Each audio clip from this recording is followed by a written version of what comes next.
Hello, everybody. I'm Paul Ryden. Out of the frying pan and into the fire would be a good description of the way life began for our guest today, Gretel Timan. She was a small child in Hitler's Germany, and when that reign of terror finally came to an end at the conclusion of World War II, she found herself in Soviet-occupied East Germany. She wrote about it in her journey, A World Gone Mad, the true story of surviving a dictatorship, then sat on it for 15 years before releasing it to the world. Welcome, Gretel, from Asheville, North Thank you. Carolina. Why Thank did you wait 15 years to let the world in on your story?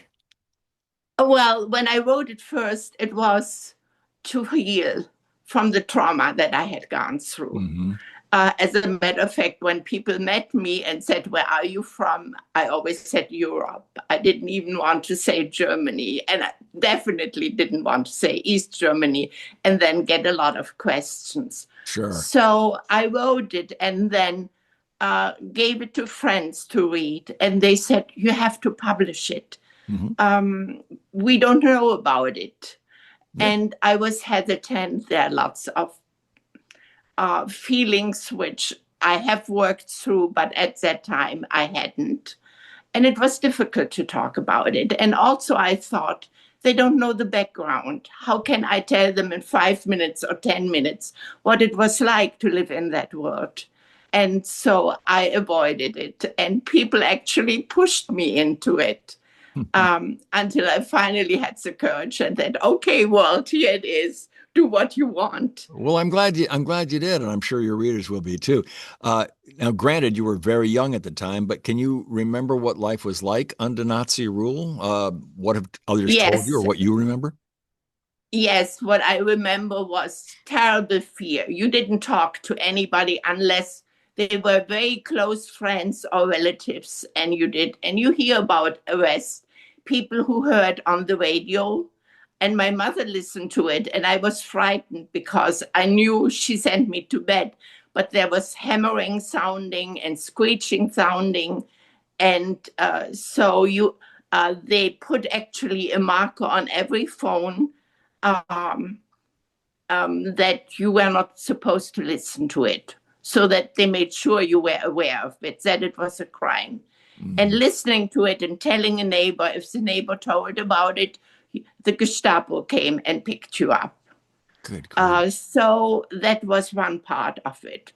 The other part was at that time, 2 years before the war ended in 43, when I was 7 years old, we had alarms every night. We couldn't sleep because every night there was alarm and bombing. And so at first we went to the shelter. The shelter didn't let you out until there was complete clearance, which could last hours. Kids cried, people started fighting. It was so unpleasant there. You sat on a little bench on a little space. So we didn't go anymore. We went into our basement to shelter. Mm. And that's when the real bombing hit us. Mm. We were in our basement and the bombs just poured down. And I was frightened and cried and said to my mother, "Are we going to die now?" And there were other people around us, an older woman. She had fled Cologne. She was on her belly praying. She was Catholic. She was praying. Her dying husband was upstairs trying to get into his pants by himself.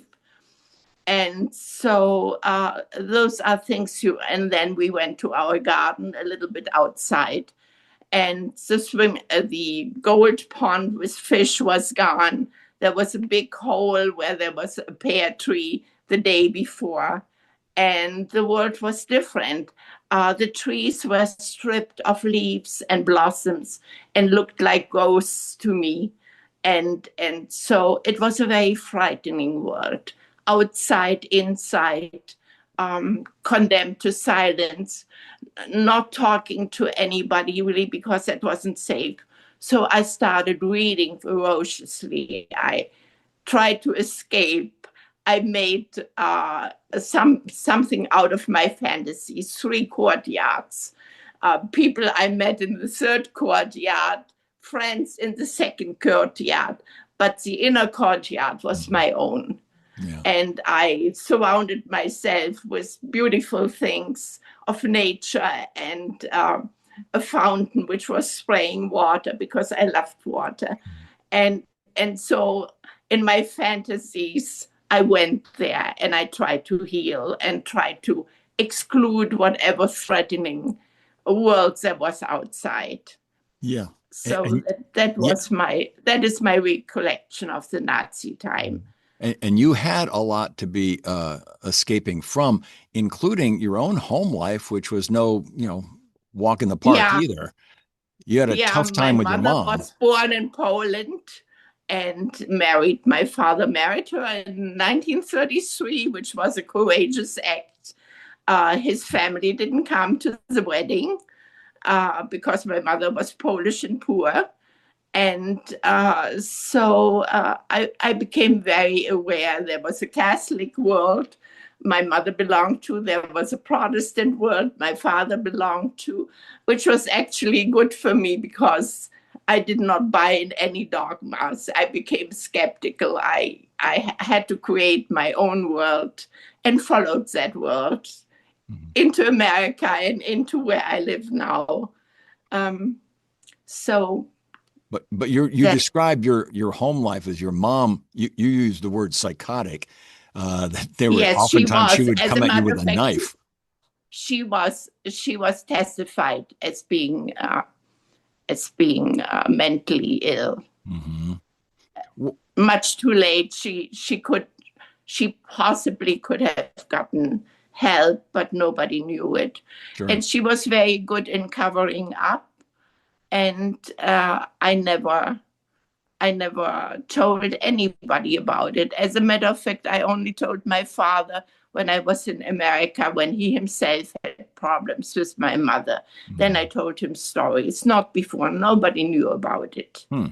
Well, now, when the war ended in 1945, your life, it seemed like your life was going to get better, but then out of the fire, out of the frying pan and into the fire, now you're in Soviet occupied East Germany. And you faced a lot of Yes. discrimination. What kind of discrimination and treatment did you receive? When my father, everything was nationalized, which Mhm. was a very clever system because the state owned the place where you worked, the place where you lived. They could punish you, they could reward you, and they used both of them. They had you in their hand. So the people who resisted, they approached my father, who was a master carpenter, had his own shop, employed people. So he was a capitalist, Right. and I was a capitalist daughter. And we received packages from an aunt in America, my mother's oldest sister, who had emigrated before World War II from Poland. And she sent us a package once a month, and I had lovely clothes, and we had coffee, which my parents were fanatic about being able to have real coffee and drinking it. And so I also did not join the organization of the Young Pioneers, which were like the BDM under the Nazis. As a Mhm. matter of fact, they copied everything the Nazis did. Right. Um, the Well, same organization, they just had a different name. yeah, but now it was Uh, communism instead. Yeah.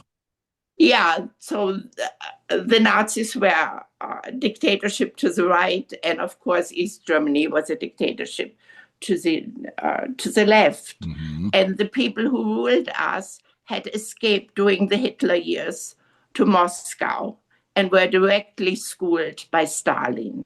Mm. And when they came back, they were Soviet. As a matter of fact, more Soviet than Soviets in some instance because they had to prove their loyalty. Right. How did you finally get out and come to the U.S.? How did that happen? Uh, well, the secret police came to me to interrogate me, and I was already in trouble. I by refusing the Soviet-German friendship, for instance, where a teacher helped me and told me, you have to go home and go to a doctor, and if you can trust the doctor, have him send that you are ill and to the school, and then wait until it's safe for you to come back. The least was that I would be expelled from school, but even more threatening was that they would put me in a re-education camp, and which I escaped. And I always tattered at the edge of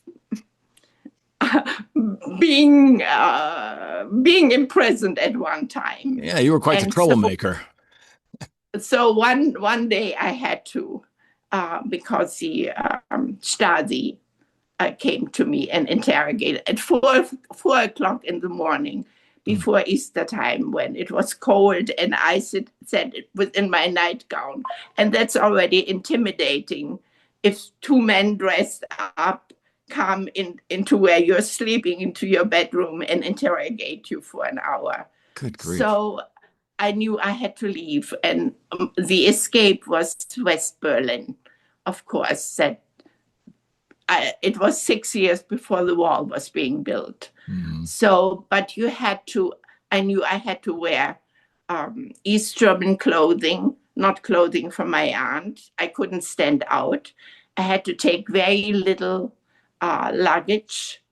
I couldn't take anything precious with me, jewelry or anything, because I could be stopped. As a matter of fact, they always stopped the train going to Berlin in the last express station, and then 2 East German police and 2 Soviets came into each coupe and asked you for your ticket, where you're going. Going to Berlin was, and we knew that was bad. You had to purchase the ticket, which took you beyond Berlin, but so that the connection had to be Berlin, that you had to use that route. Mm-hmm. Well, and then the worst thing was they had a list of names, and at the end they checked whether your name was on. Uh-huh. And I was afraid. It was the same day that in the morning they came, that I was on the afternoon train. And I was afraid that maybe they had called through my name and I was on that list. So fear. Yeah. And yeah. And then coming there and being a little bit spoiled, as far as you can call that one could be spoiled in living in East Germany. But I was an only child, and so I was privileged in many ways that other children were not. But suddenly I was nowhere, no friend, no connection, in a world I didn't know, and partially, the process of going through that. You go through intelligence, American, British, French intelligence, the police, seeing whether you have a record, and being acknowledged, and then being acknowledged as being in danger. Because I brought a piece of intelligence, not knowing that it was intelligence. And then they told me they can kidnap me out of the flight part where I was ready where the last process takes. And they said that happened. They have a car waiting and trying to coax you out onto the street, and they have a person with a close of chloroform, and go to you, put it under your nose, drag you into the car, and then sped into East Berlin through Checkpoint Charlie. And they told me that in order to frighten me, that I didn't talk, I didn't tell my name. My name was not posted. I got a number. I had to check at a certain point where I had to go. My number appeared. So I went through all of that. That's why I didn't want to tell people I lived in East Germany for decades. Yeah. Well, you came to the United States, you get here, and you become, in your words, a butterfly. Life is much better now, right?